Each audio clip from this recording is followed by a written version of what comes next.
L'unità operativa regionale Lombardia-Veneto dell'Associazione Italiana Amici del Presepio vi accompagnerà in questi giorni che precedono il Natale con alcuni video che, oltre a presentare le opere realizzate dalle 11 sedi locali, vi aiuteranno a entrare nel grande mistero della nascita di Gesù.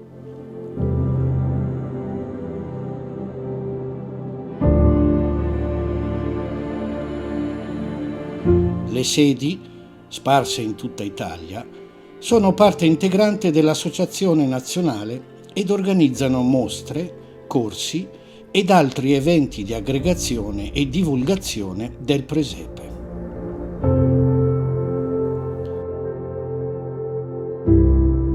In questo secondo video ci facciamo sollecitare dalle parole dei pastori che, dopo l'annuncio fatto dagli angeli, si dicono l'un l'altro: andiamo fino a Betlemme, vediamo questo avvenimento che il Signore ci ha fatto conoscere. È un insegnamento molto bello che proviene nella semplicità della descrizione dell'Evangelista Luca.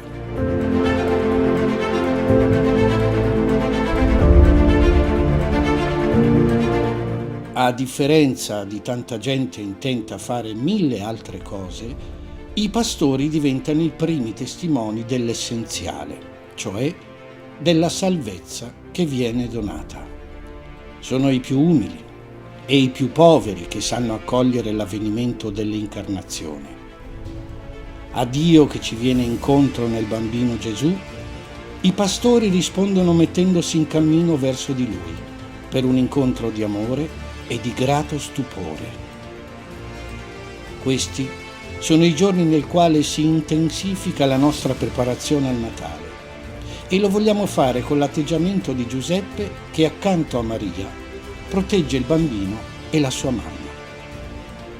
Lui è il custode che non si stanca mai di proteggere la sua famiglia. Quando Dio lo avvertirà della minaccia di Erode, non esiterà a mettersi in viaggio ed emigrare in Egitto.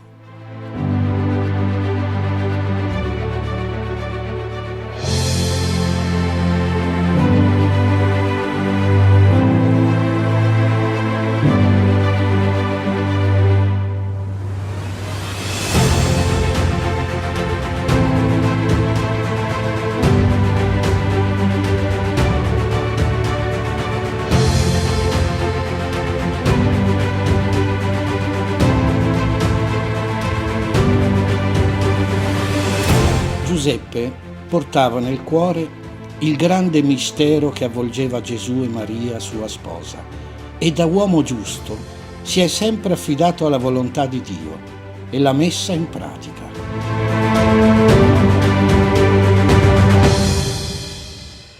Padre amato, padre nella tenerezza, nell'obbedienza e nell'accoglienza.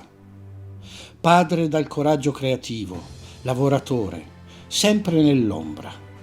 Con queste parole Papa Francesco descrive in modo tenero e toccante San Giuseppe. Lo fa nella lettera apostolica Patris Corde, pubblicata lo scorso martedì 8 dicembre, nel 150° anniversario della dichiarazione dello sposo di Maria quale patrono della Chiesa Cattolica. Attraverso San Giuseppe è come se Dio ci ripetesse: non abbiate paura, perché la fede dà significato ad ogni evento, lieto o triste, e ci rende consapevoli che Dio può far germogliare fiori tra le rocce. Custode di Gesù e di Maria, Giuseppe è il custode della Chiesa, della sua maternità e del corpo di Cristo.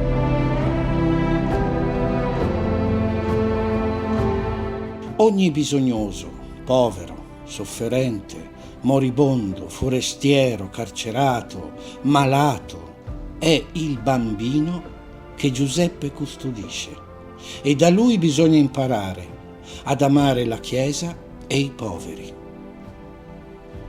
Andiamo a Betlemme.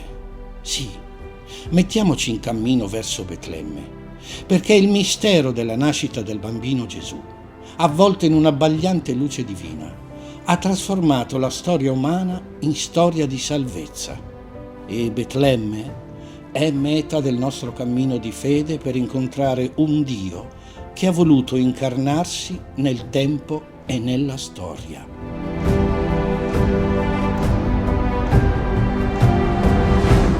Oggi, ripercorrere la strada verso Betlemme come pellegrinaggio di conversione per raggiungere la grotta e adorare il Figlio di Dio, forse è più arduo di quanto sia stato per i pastori.